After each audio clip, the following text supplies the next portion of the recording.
Today's episode is brought to you by the Tax Defense Group. Tax season is here, and that means that it's time to file. Instead of going through the hassle of using H&R Block, you can call the experts at the Tax Defense Group. They can handle your tax filing anywhere. Also, for a limited time, if you're a W-2 employee, you can save half off your filing. All you have to do is call the Tax Defense Group before April 15, 2020, and mention that you saw this ad on UCast Studios. Call the Tax Defense Group today at 800-850-7973. That number again is 800-850-7973, and you can visit them online at thetaxdefensegroup.com. And the other sponsor for today is Writer Junkie. Writer Junkie offers a resume writing service for the low cost for $145, and with only a 3-day turnaround, you can't beat that price and delivery time. Call Writer Junkie today at 805-587-7966. That number again is 805-587-7966, and you can visit them online at writerjunkie.com. Mention that you saw this ad in UCast Studios, and they'll get right to work. If you like our content, please check out the other shows on the UCast Studios network. Like this video and subscribe to our channel on YouTube. You can also listen to our content on Apple, Spotify, and other podcast platforms.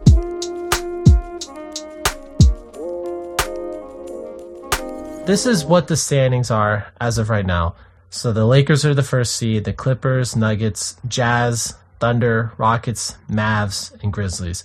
That's what the standings were as of right now, the last time basketball was played. The predictions that I have for next season are, I have Lakers staying number 1, I have Nuggets 2, Clippers 3, Warriors 4, Rockets 5, Mavs 6, Jazz 7, and Pelicans 8. This one was so much harder. I feel like with the 8th seed in the East, I feel like there was really only 2 options, either Magic or Hawks. For the 8th seed in the West, man, this was so much harder because even though I'm predicting the Pelicans, you have the Grizzlies, you have the Trailblazers, and you have the Thunder. I guess, do you want to start with the bottom, work our way up, or do you want to start at the top and go down?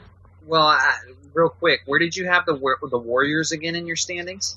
I had the Warriors number 4. I guess we can do top bottom since we started with the top last time, I guess, but Sure. All right, so obviously, you and I are Lakers fans, and there's nothing wrong with that. But so the reason why I have the Lakers as the first seed is that, if the Lakers played out the rest of this season, the Lakers were slated to win 64.5 games. I don't know. I just think the combination of the fact that the Lakers look like they look like the best team in the West this whole season. LeBron looks incredible. He's playing incredibly well. Davis looks great. And I feel like too, there's some, the Lakers can make moves too.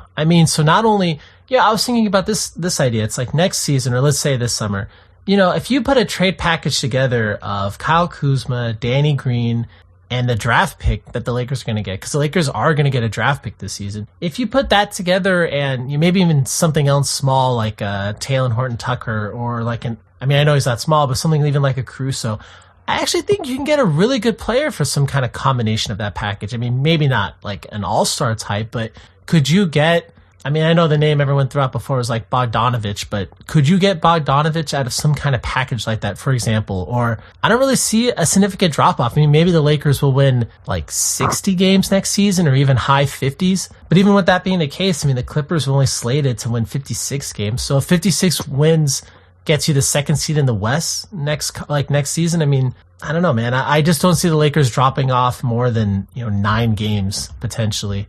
What are your opinions? Sure. So Anthony Davis is a free agent at the end of the year. We have no reason to think he's leaving. So what kind of contract he would sign, or whether it be a 1-year or a multi-year deal, it'll be interesting. And what's funny is the cap's going to take a major hit. So it'll be interesting to see how the beer bug factors into NBA free agency, how much money these players are making, and how long these contracts are going to be. But regardless, I expect him to return. LeBron James is just a big question mark for me, man. I hate bringing it up, and he's questioned about it all the time. But he's going to be 36 in December. And the funny thing is, if you look at players like Michael Jordan's, the progression of his career, you have those first, few years in the, late 80s where he was just an athletic freak. And then in the early 90s, during the first three-peat, he kind of had a blend of the artistry of his game and his athletic abilities.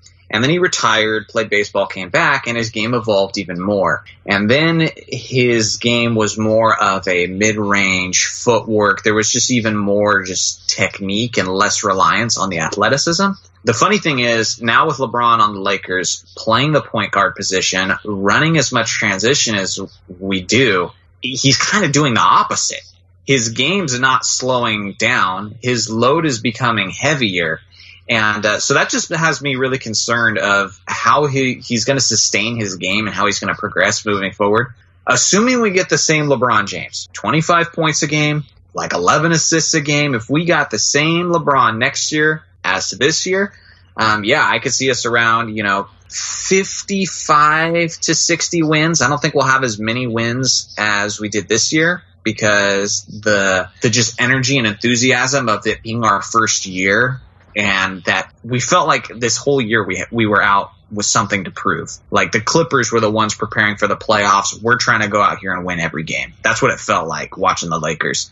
I don't think there'll be as much of that next year. They could make trades next season. I promise you there will be player movement, because when's the last time a LeBron James led team didn't have some player movement, or at least rumors of movement happening, at some points in the year?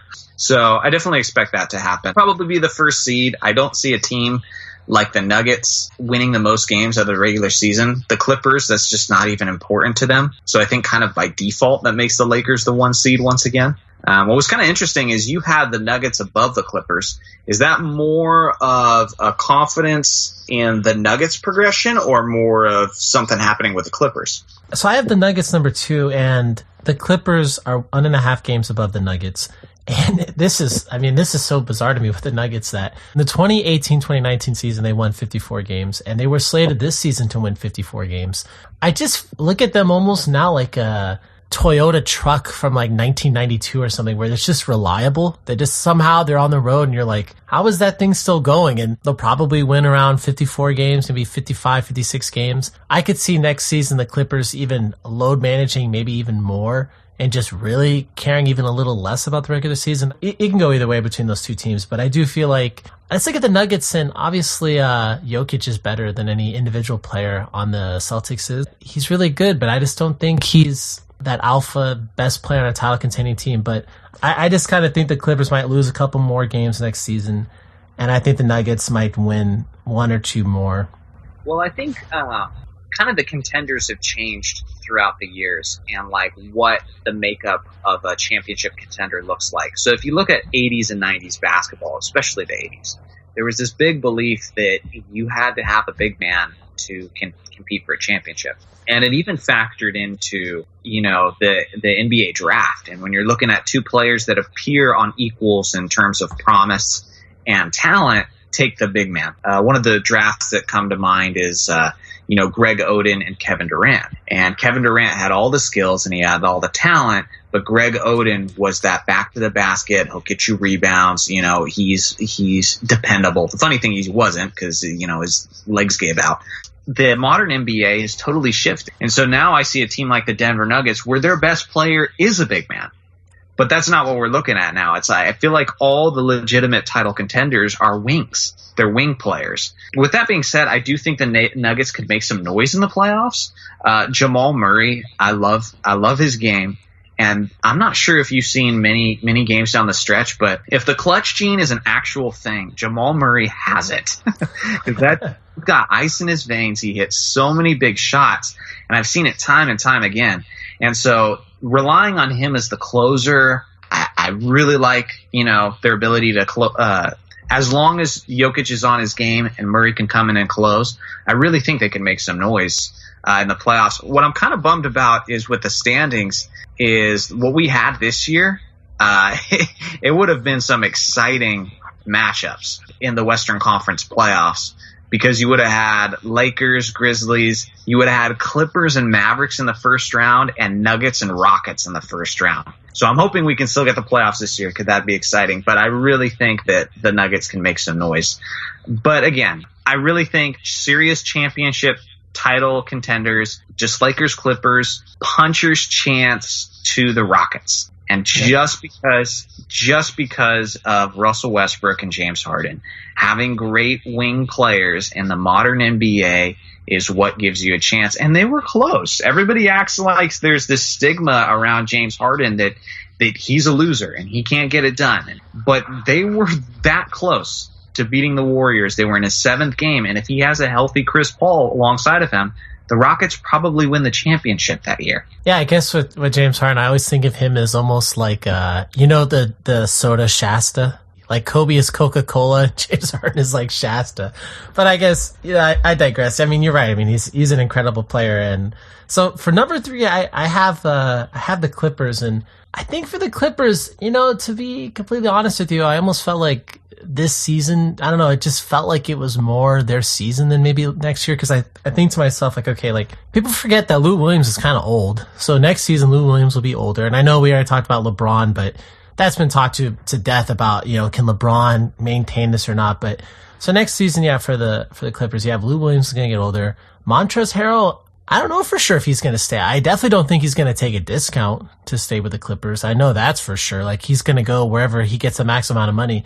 And do you also know who his agent is? His agent is Rich Paul. So, I mean, I don't know. It'll be interesting to see how, things are angled for Harrell to potentially leave. But with that being said, I don't know, man. Like with the Clippers, I think they'll be less motivated next season, to be honest. I mean, this is the Clippers. Like, it just seems like every time that something good's going their way, they just get crapped on. And I kind of feel like for this season, the Clippers are thinking to themselves like, oh my gosh, never been past the second round. Now we got Kawhi, we got Paul George, we got this depth, like, hey, let's do it, And then the season totally pauses and the season might not even come back. And if they weren't such a crummy team, I think I would almost feel sorry for the Clippers, but I don't feel sorry for them because the fans, are so, bad. And the team, I just hate the fact that Steve Ballmer even bought the old form. I mean, they do a lot of things to make people hate them, so I don't feel sorry for them at all. But maybe 2% I feel sorry for them that the best chance of winning the title was probably this year, and now it might be gone. I also don't really know if the Clippers are going to make another big move. I mean, I haven't looked at their whole salary cap situation, but I don't really see how they have the money to make a big move, and I don't really know who that big move would really be anyways, so I don't know. Do you think the Clippers being number 3, does that, I don't know, Clippers or Nuggets, you can see it going either way, or kind of what are your thoughts? Yeah, I can see it going either way, and I'm completely comfortable with that because we're talking about regular season standings. I don't think this year was the Clippers' best shot. I think this was the Lakers' best shot. I think the Lakers will have a shot next year, but the Lakers were psyched up for this season. LeBron was a year younger. There was the whole win it for Kobe thing. I feel like the team that's getting gypped the most if this season doesn't finish out is the Lakers. Clippers, I feel like, will still be there. Kawhi, he's kind of starting to build this reputation coming out of nowhere. Because like when he first won the championship with the Spurs that first year, and he was the Finals MVP, he was not a superstar player. Like we weren't looking at him as if he was already established superstar. You had Tim Duncan, Tony Parker, Manu Ginobili, but Kawhi Leonard came in and took over, but nobody was really expecting that. And then I think you'd be lying. If anybody said outside of Toronto that last year heading into the playoffs, they expected the Raptors to win the championship. But Kawhi just took over again. And I can't discredit that guy in the playoffs, man, because mentally that's all he's about. I think they'll be strong next year. Again, Lou Williams, we'll see what happens, but I think that guy's aging like a fine wine. He almost seems like he's getting better as time goes on. So he might still be there. Yeah, and then you get some other teams in there, the Jazz and the Thunder. They might be good teams. I think Chris Paul still got a few good years left in him. But yeah, Clippers are still going to be there. I would pick that. They were my favorites to win the championship this year. They'll be my favorites again next year, without a doubt. So I have, for the 4th seed, I have the Warriors. And I feel like this team, I guess really depending upon how you feel about Steph Curry and the Warriors, maybe that kind of influences people's opinions about them. I personally think for the Warriors, I know some people have talked about, next season they're just going to pick it right back up and they're going to be the favorites to win the West and, they're going to win the finals next season. I'm not going to say that that's impossible, but I'm also not going to say that it's entirely likely either. I mean, I wouldn't be shocked, to be honest with you, if next season, if the Warriors looked like how they did in the 2015-16 season where Steph was really good and Clay was good and Draymond, was good and Wiggins figures it out and the draft pick does well for them or they trade the draft pick, whatever ends up happening with that. Yeah, for sure in the East it's Nets and 76ers, but really I feel like the Warriors they are kind of a question mark. But with that said, I don't really know if Steph is really like a top 5 player anymore. I don't really know that for sure. And I think Klay Thompson, I mean, we have to see him back on the court. I don't know. I mean, it might take him months to get back. And Draymond, I feel like Draymond is the one of the three of them for sure that I feel most confident saying that I think his best days are behind him. Like, I don't think Draymond is like a crappy player, but I don't know. Just this idea that next season he's going to be this lockdown defender and he's going to turn back the clock 4 years. I don't know. I don't really see it. I don't know. I feel like with the Warriors, I feel like this is probably they're the most controversial team, I guess, in the West because no one knows what the heck's going to happen with them. But do you think it's more realistic that the Warriors are going to be competing for a title next season? Or do you think that's more realistic that they'll probably maybe just get to the second round of the playoffs? I think it'll be interesting to see how the entire team, I think Andrew Wiggins is one of the big question marks and see how he fits into the roster. Steph Curry, in my opinion, is still legit. I saw the small glimpses where he came back, even this past season, where he came back from the broken hand. He still got it. I watched his first game back. You know, he wasn't hitting everything. He wasn't the most efficient he's been. But the way he plays, man, he's going to be solid for the next 5 years, in my opinion. Klay Thompson has missed more time, so he's a huge question mark.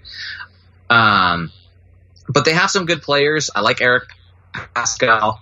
Draymond Green, I think, if anything, really got exposed this past season as a system player. I think that term gets thrown around way too much about players who are way too good. But if I think there's a player right now who that's in particularly very fitting for in the NBA, it's Draymond Green. Because I think it was Shaq who called him Mr. Triple Single. Oh, yeah. When he's able to just focus on his aspects, whether it be defense, rebounding, hustle, and not have to carry a load offensively, not have to make plays, more than is required of him, that's when he can really stand out. So I do expect him to kind of have a little bit of a resurgence again, fitting back into what his natural role is. But Andrew Wiggins, he's probably going to be moved to the small forward position and not be a 2-guard anymore. So now you've got, Steph and Klay and Andrew at the 3 spot. And historically what's worked good, or at least in recent history for the Warriors, is you have guys like Harrison Barnes at the small forward position, Kevin Durant, guys who could spread the floor and who could shoot threes. So if Steph, he's at the 3-point line, defense, comes and presses on him a little bit, he gives maybe a fake and he penetrates the lane and he kicks it to the 3, or he kicks it to or to Klay. But now Andrew Wiggins is not a good 3-point shooter. And even in Steph's first game back, I noticed how much that's going to be an issue. Because there were so many times where he was sitting on the corner for a baseline 3-pointer and he couldn't knock it down. And the defense was almost just giving it to him. And so if I was Andrew Wiggins, that would be my focus heading into the next season, is work on your corner threes. Because with this team, you're going to be spotting up, and the perimeter defense is going to be looking at Steph and Klay. But I don't know if he can do that. He hasn't figured that out up to this point. And so it'll be interesting to see how they fit. I think a 4 to 6 playoff range. I expect them to be somewhere seated in there. Can they compete if everything goes right? I think so. But, we've brought up Giannis a lot. If Giannis is looking to get traded at some point, the Warriors will have a nice package to offer. Well, yeah, I mean, you're totally right. And I feel like with the Warriors, that is also a huge X factor for them, is if you put some kind of package together of their draft pick, the Timberwolves draft pick that they got in the Wiggins trade, you put in maybe, Wiggins himself or Draymond. I mean, if you put all these pieces together, I mean, the Warriors really could have an amazing package. And like you were saying, not even only for Giannis, but I mean, if there is another player, if something happens, I mean, I don't know, man. I mean, even like Lauri Markkanen, you look at a player like that. I mean, if the Warriors offered just their draft pick this season for Lauri Markkanen, I don't know. I mean, could they get him for that? Maybe that draft pick, and then if they offer a future of their own draft pick for whatever, 2024 or whatever the year that they're available to trade it. I mean, could that be enough to get Lauri Markkanen and then still make other moves? I mean, I feel like for the Warriors, there are a lot of really intriguing questions. And I mean, I don't really like them as a team much.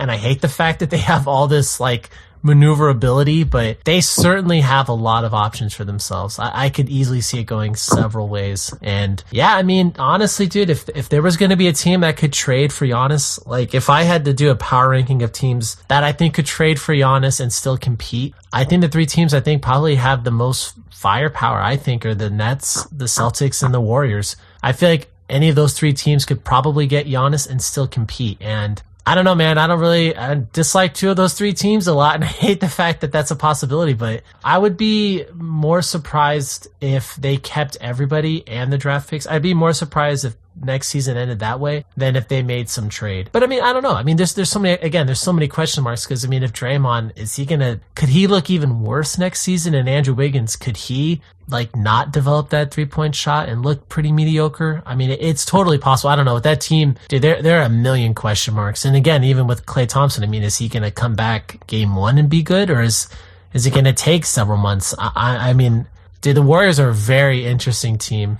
For sure, next season, I have no idea what's going to happen. Yeah. So for the 5th seed, I have the Rockets. And so right now the Rockets were the 6th seed, so they were under the Thunder, but I don't really see them falling off that much, to be honest. Like, I could see them probably winning around the same amount of games, something maybe around like 50-ish, 50 to 55 games. I could see them doing that. And I don't know if I fully trust Westbrook and Harden in a playoff series against, LeBron and Davis, or, against Kawhi and Paul George, or really even the Warriors. I mean, for some reason, the Warriors have really psychologically owned the Rockets, it seems like. You think the Rockets, does that sound pretty fair? Probably around somewhere similar to as they were this season? That sounds fair. I'm really, really hoping, just from an entertainment standpoint, from a curiosity standpoint, that they have roughly the same roster this year compared to next year, that it looks a lot like this roster. I don't want them to get a big man, because I tell you what, if we don't finish out the rest of the season, this what if, like the 2020 season, will go down as one of the biggest what ifs in NBA history, if not the biggest, because there are so many question marks, and one of them is this Rockets team. I desperately wanted to see what a team that doesn't have anyone bigger of anyone noteworthy bigger than like 6'7" tall, how are they going to do in the playoffs when they got to face the Lakers, when they got to face the Clippers, when they got to face these other big teams? And I don't know if we're going to get an answer to that. So I'm just hoping and praying they don't get a big man in the offseason so I can find that out. Maybe they'll make a trade for Chris Paul and do some weird trinity of Westbrook, Harden, and Chris Paul all at once. Yep. And then say the tallest guy will be 6'4". Yeah, exactly. Another big question mark is, say they go into next season. We don't know whether or not we're going to finish out the rest of this season. I feel like there's still a team figuring out their identity, because James Harden was doing it all to start the year, and he was hovering around 40 points a game. Like, he was averaging 40 for a while. For like the first third of the season, we were wondering, can he score 40 points over the course of the season? He dropped significantly. He was down to 34 points a game at the time the season stopped. And Russell Westbrook had now started to take over and asserted himself. He was handling the ball more. The offense was starting to run through him on more possessions. I still feel like, is it Harden's team? Is it Westbrook's team? When it comes down to the most crucial moments of the game, are you just going to alternate? Are you going to take turns? Because I feel like Chris Paul and James Harden did that at times. It'll be interesting, but they are a huge wild card. Just a wild card. I would list them as a dark horse. I don't think anybody with experienced NBA knowledge expects them to win the championship.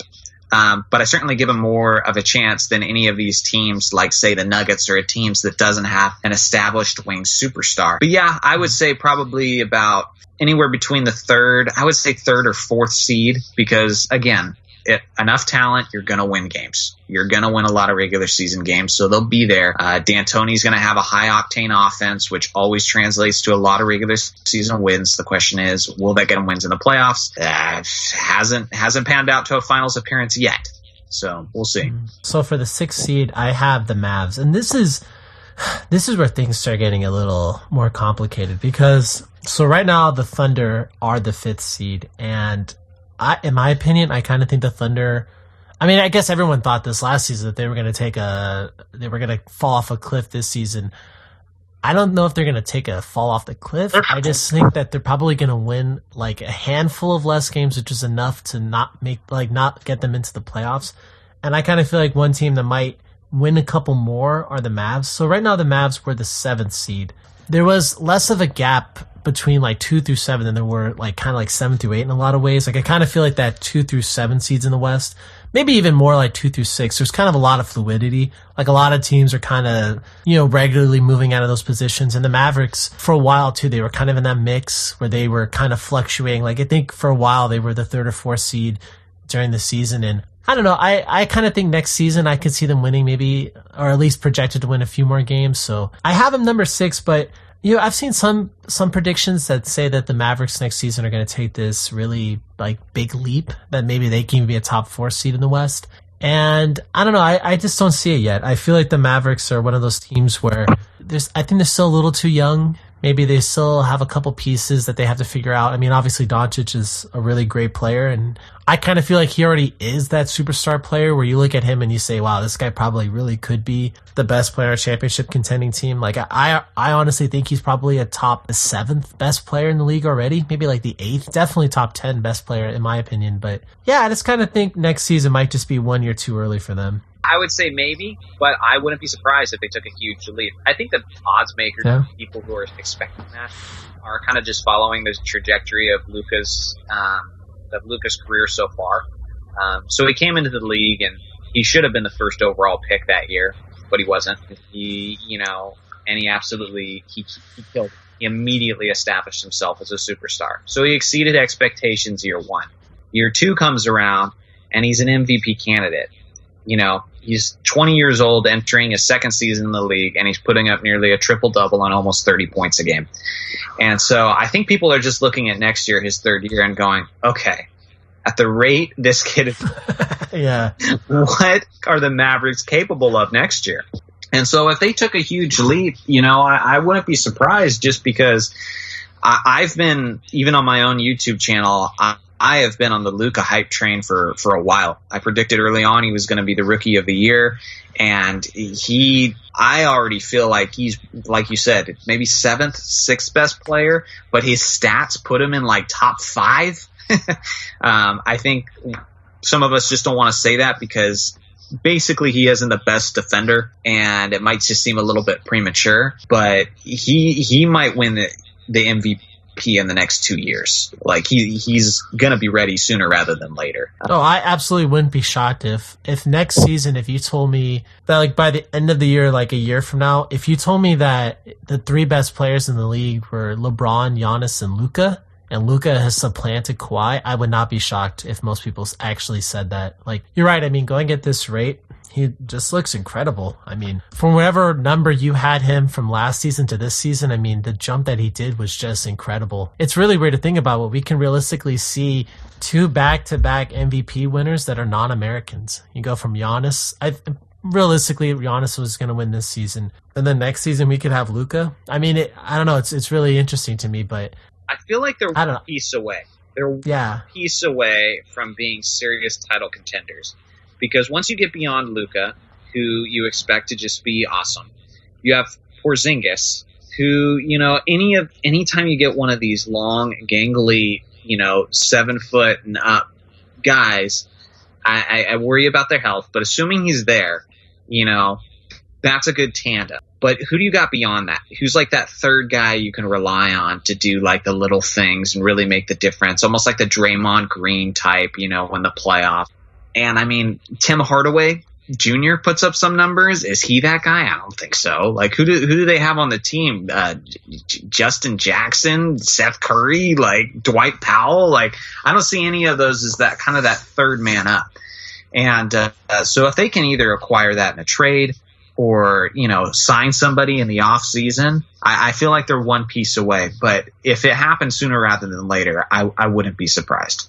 So for the 7th seed, I have the Jazz. So that would take the Jazz from being the 4th seed this season to the 7th next season. And really, honestly, I don't really know if the Jazz are going to really be worse next season than they are this year. I just feel like somebody has to come down. I don't know. I mean, I'm just looking at it. It's like, okay, if the Warriors get into the playoffs, that means somebody has to go down. It seems like, too, there might be a little bit of tension between Gobert and Mitchell. I don't know if that's just played up by the media, but I I don't know, man. I could kind of see the Jazz having a little bit of a funky year next season, kind of like how the Trailblazers did this year, where they just had a funky year and they just kind of dropped off a little bit.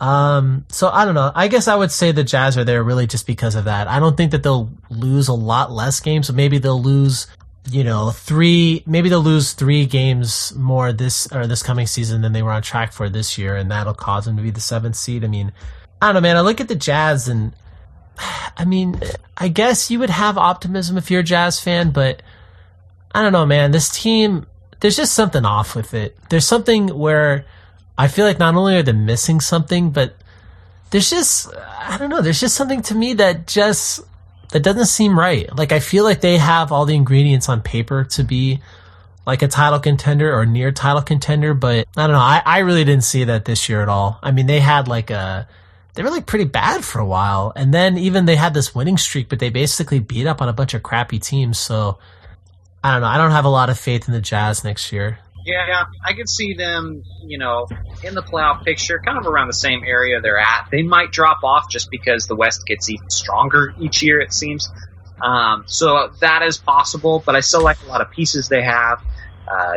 Joe Ingles, I love Donovan Mitchell. Rudy Gobert, but at the same time, I do see that beef potentially still between Rudy Gobert and Donovan Mitchell, and according to the media, again, huge asterisk, according to the media, it was really, really bad. And kind of a way I kind of look at those stories that the media kind of builds up and make it seems like there's huge drama is, what are the players saying, whether it be on social media or in other news sources, to kind of dispel that. Because sometimes when there's beef and there's chemistry issues, and you don't hear the players really saying anything to quickly squash that because that's a chemistry killer for a team, then I tend to think it's true.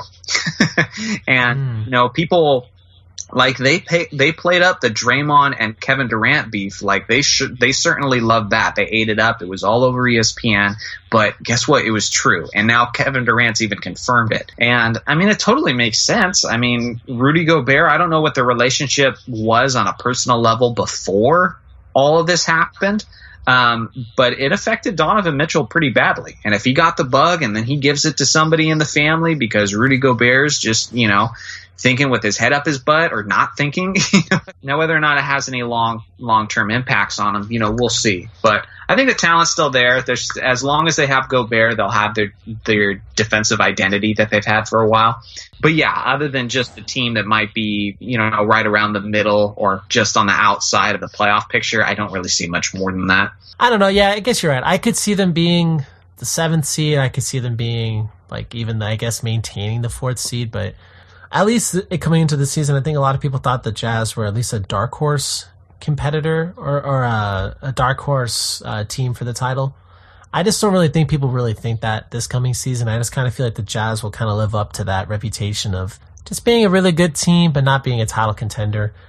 So I have for the 8th seed, I have the Pelicans. And this one, man, I mean, I guess a lot of people talk about this, but this one's really difficult, to be honest with you, because between the Grizzlies, Trailblazers, and Thunder, I mean, you can make an argument for any of those 4 teams. I just feel like the reason why I would go with the Pelicans over those teams is that kind of the same way we talked about Luka. Man, this guy Zion Williamson, dude, is just, dude, he's incredible. I mean, dude, he went, like, if next season, if we looked at him the same way people look at Luka this year, dude, that would not shock me at all. Like, I could easily foresee a scenario where a year from now, people look at Zion as a top 10 player as well. And I just look at that combination. I look at Brandon Ingram, who had this huge leap forward this season.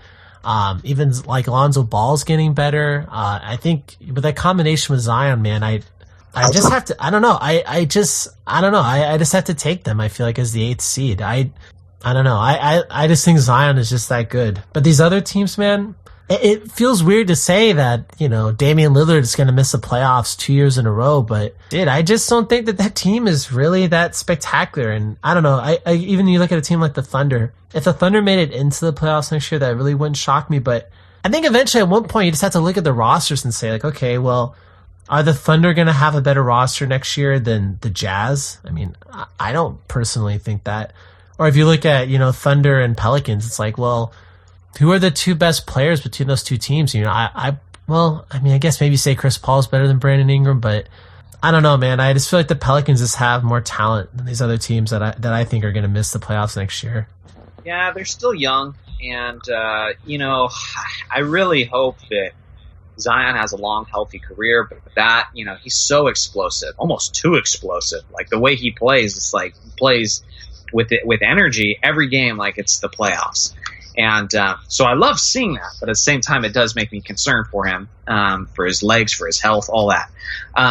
Lonzo and Zion, it obviously from a talent perspective, they're not there. But I see almost a Gary Payton, Sean Kemp, like mid to late 90s, flashbacks where they're throwing all those lob passes, and it was exciting. There was lots of fast breaks on that team. So Lonzo has really, I think, found a home, potentially long term. If he can stay with Zion, and I'm Lonzo, I want to stay with Zion as long as possible, because that's exactly what his game needs. Brandon Ingram, you could see him make a huge progression, but I think he's solid. It's a perfect place for him kind of to display his skill set. He's great in the ISO ball. Lakers were not a fit for him, so it's nice to see him succeeding. But Drew Holiday, they still have how old is JJ Redick going to be next year? I mean, he can still shoot. Yeah. So I wouldn't be surprised to see the team in the playoff picture, but they're so young, man. You don't know what to expect from a year-to-year basis. I kind of wonder if the Portland Trailblazers were to miss the playoffs 2 years in a row, if that's finally what it needs to be for Damian Lillard to look to maybe leaving the Portland Trailblazers. Like, I like player loyalty to a certain team to a certain extent, but at this point, like, if we don't see, if I get through all of the prime of Damian Lillard's career and I never see him on a serious championship contender, I'm going to feel like we really missed out on something. Because I want to see Dame time. I want to see him hitting his wrist, pointing to the watch, Dame time in like conference finals and like NBA finals, because I feel like he's that talent. He's that big time of a player, but with this commitment he has to Portland and to that fan base, I really feel like he's holding himself back. And I can't believe I'm saying this because I appreciated loyalty to the fan base, to teams, to an organization for the longest time. But NBA contracts are shorter, and you're seeing more and more GMs and owners who are just not loyal to their players, who will trade their players after they made it seem like they're so committed to them.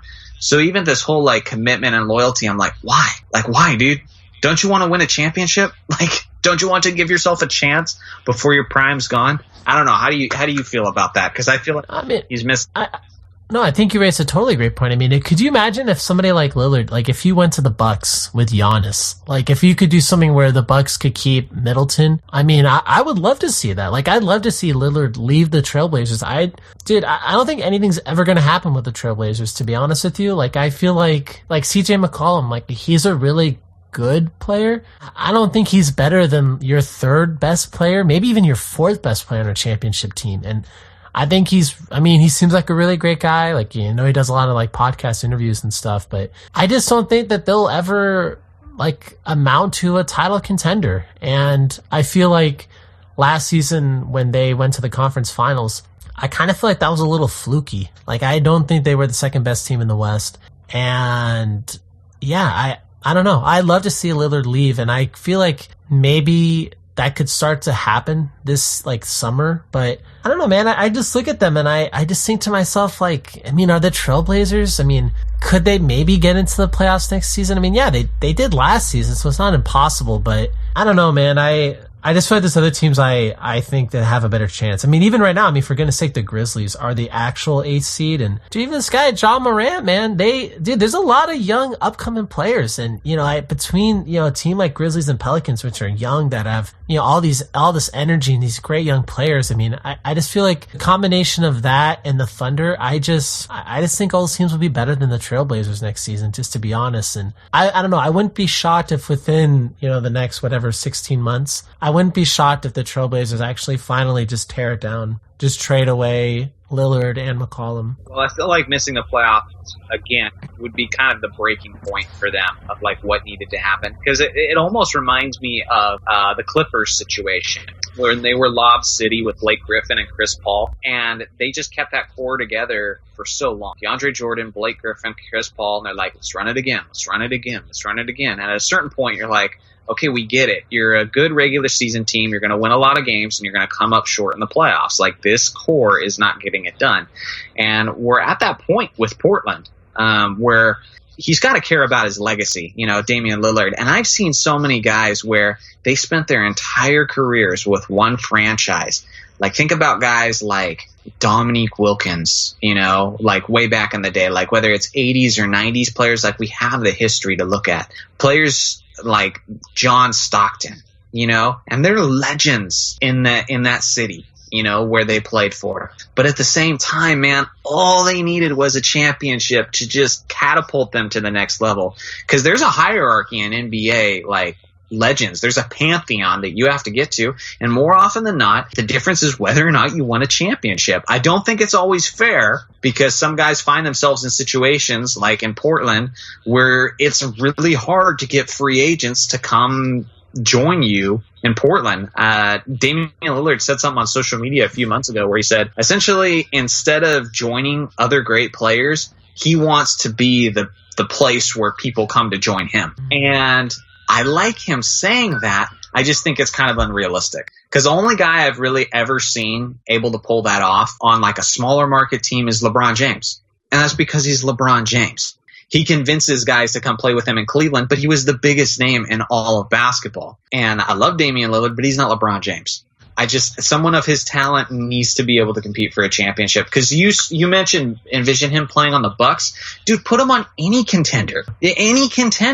And they're like, are they the favorites? Like, he is so good. And he's got to the point where people say, oh, is he the most underrated player in the game? And people are now saying it so much where they're almost thinking he's overrated because we're all saying it. Dude, when it comes to the playoffs, or the NBA championships, he could be the guy that we're talking about nonstop. But because he's not on the right team, he's not.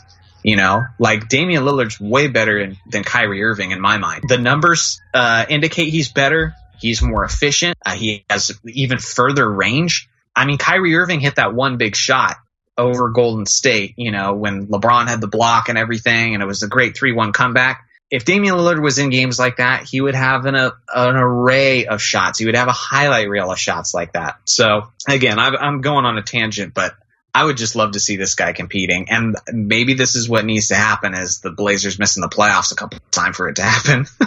Well, I mean, I think you raised a really interesting point. You look at some of these like historical players that didn't win titles. Like, I mean, look at like Karl Malone, for example. If that guy won 2 titles, I think that there would be a far bigger discussion about where his all-time ranking is if he won 2. Like, if Karl Malone won 2 titles on top of everything else, the MVPs, I feel like people could probably look at him being like a top like 20 player of all time, or maybe even higher than that. But because he won no titles, I think people kind of just like gloss over him, or, I mean, the joke, at least with Charles Barkley, who also never won a title, is, people kind of joke around with him, but since he's on TV, you always kind of remember it and blah, blah, blah. But yeah, you look at a guy like Karl Malone, he's just totally kind of forgotten, really. I mean, no one really talks about him or anything. I can almost kind of see that happening with Damian Lillard, where, if the highlight of his basketball career is getting swept by the Warriors in 2019, I could kind of sadly kind of see that being the pinnacle. I mean, the one fluky year where there really wasn't a good second team in the West last year, then, and them getting, to the Western Conference Finals. I mean,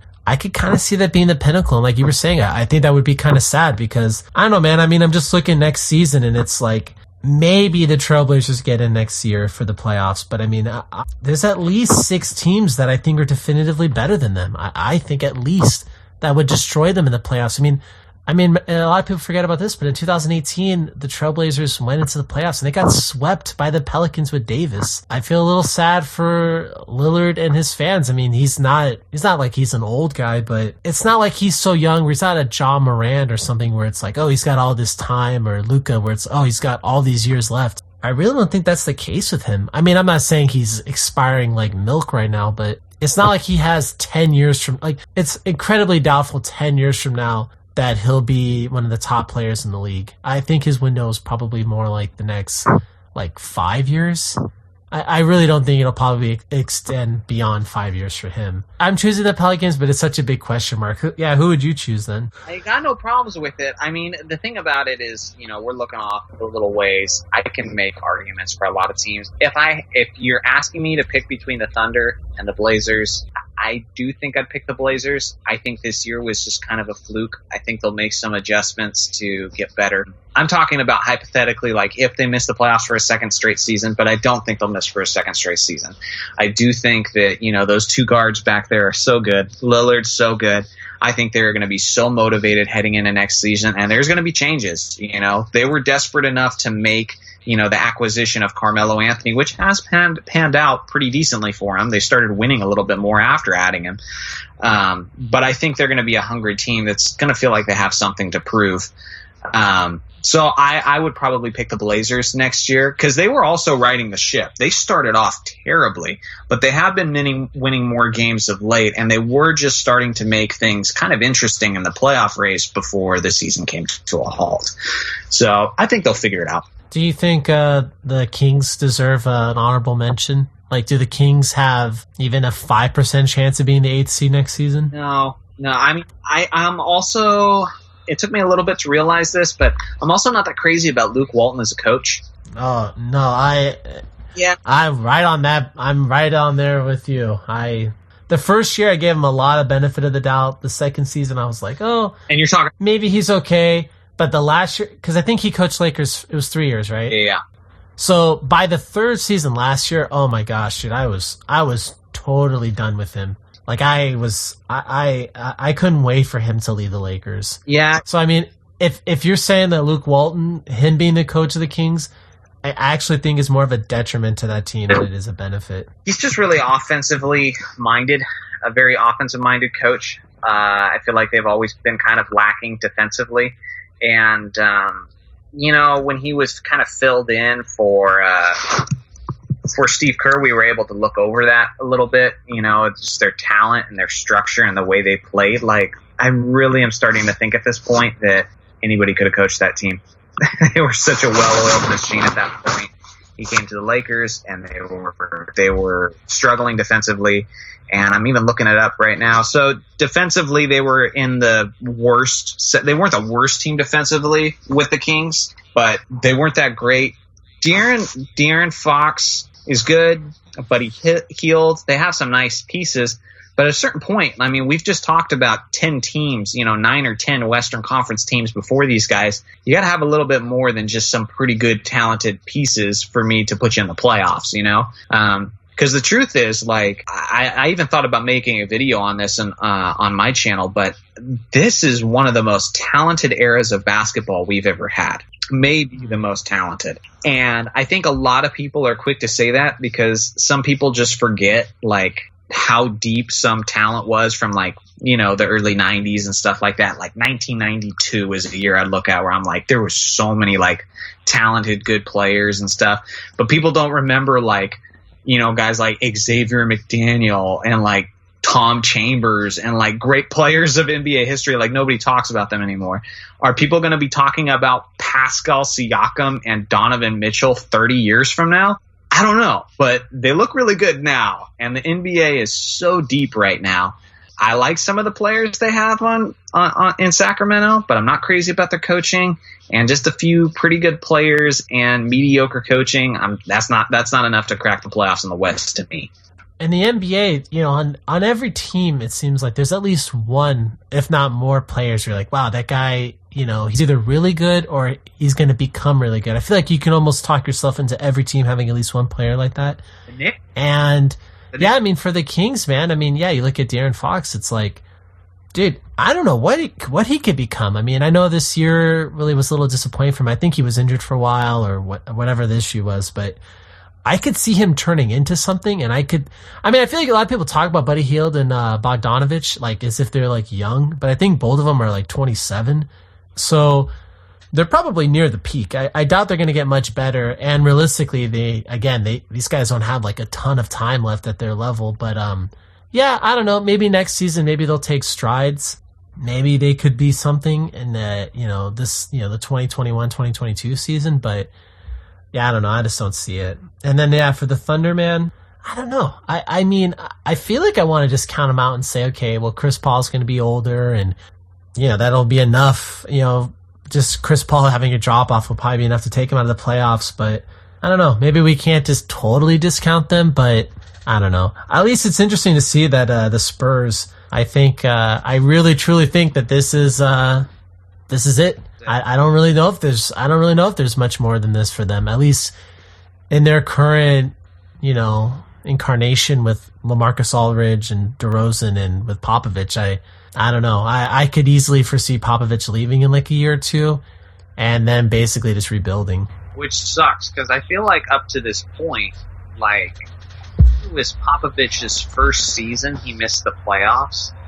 And then through the entire Tim Duncan era, up through the Kawhi Leonard era, he never missed the playoffs. Almost like 20 years of not missing the playoffs. So if he does go now, it'd kind of be a bummer, lame way to go out. DeMar DeRozan has a player option. So if he's really unhappy with the situation in San Antonio, he could leave. With that being said, it's I think it's something like $28 million player option. So I don't think if he leaves, he's going to make that much money elsewhere. Plus, because of the beer bug, we're yet to see how much like the salary cap and just money going around the NBA is going to be effective. So I imagine he will pick up that option. But yeah, if they lose him, it's lottery time for San Antonio. I just don't see any other real options for them. I mean, even DeRozan too. I mean, you can make the argument like how good is he? I mean, I don't know. I mean, is he even a starter for a team that wins the finals? I mean, you can make an argument. I don't really know for sure. I mean, I don't dislike the guy at all, but I don't know. I remember, gosh, what year was it? Was it 2017 or 16 where the Lakers were trying to go after him? It's in an alternate world, the Lakers could have gotten DeRozan and LaMarcus Aldridge and be where the Spurs are right now. So I'm really glad that didn't happen. You remember when we had that, probably one of the lowest times in Laker history was when the Lakers begged to get a second meeting with LaMarcus Aldridge. It was bad. And then Kevin Durant didn't even give us a meeting. I mean, there was times where I was watching my phone, looking at notifications. We tried to get Dwayne Wade as he was aging. We tried to get, like you said, LaMarcus Aldridge, Boogie Cousins, and we saw the injuries he's had and everything. I hope Laker fans are grateful, because the truth is LeBron saved us. Oh, he did. Dude, I saw a tweet last night, dude. It was actually really interesting. The tweet was something like, would you rather have Kawhi and Paul George with our young core from last season, or would you rather have LeBron and Davis in the team we have right now? And dude, I think it's really easy for people to look back and be like, oh, well, the Lakers could have gotten this guy or that guy. But dude, if LeBron hadn't signed in the summer of 2018, with what you're saying, we might be totally dead in the water right now. I mean, we might have had Luke Walton still. We might have been where the Kings are right now, which is, Brandon Ingram, even if he took the leap forward, a team where it's like, oh, we have good, intriguing players, but no one that's really superstar. I mean, dude, I agree with you, man. I'm incredibly grateful that we got LeBron, because LeBron led to Davis, and who knows, Davis could lead to more. I mean, Davis could lead to Giannis in a year. I mean, I'm not saying that for sure will happen, but the LeBron really did save the Lakers. And I feel like for the people that are, still giving LeBron crap or not, I mean, dude, I'm totally on the LeBron as a Laker bandwagon now. I'm completely of the opinion, LeBron's a Laker. I'm going to think of him as a Laker. He's been incredible, and yeah, he totally changed the whole team. I'm very grateful for him being on the team. Yeah, for sure. I'm with you too on the LeBron's a Laker thing. First of all, if you get into personality stuff, don't even start that with me, because there's a lot of Lakers that we view as Lakers that for life that have had weird personality things. Like Wilt Chamberlain's a Laker, and the dude was the most egotistical person to ever live. I love Wilt, but and then you had Shaq. How into himself was Shaq? How cocky was Shaq? We even view Metta World Peace. Dude, that guy's got a soft spot in my heart forever. But I remember he was the dude who ran into the crowd and was punching people in the face. But you know what? He came around a little bit, and he's a Laker for life now. So he might be a little crazy, but he's our crazy. But LeBron, which is how it worked worked out with the whole Kobe thing.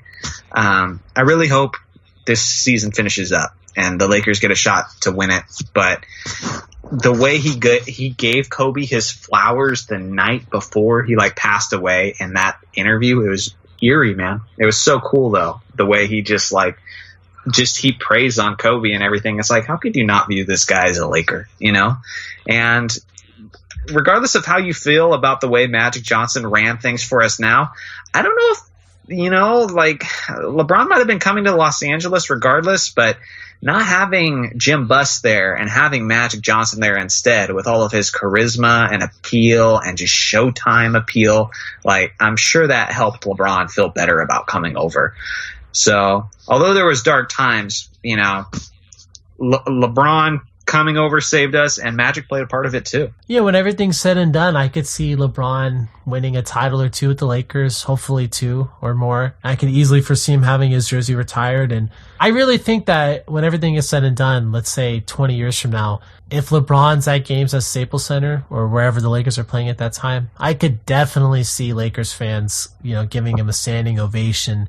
I really think with LeBron, yeah, just even one title, I think will cement his legacy in Lakers fans' minds. And even if he was playing incredibly 2 years from now, when he can actually a year from now, he could actually leave in the summer of 2021.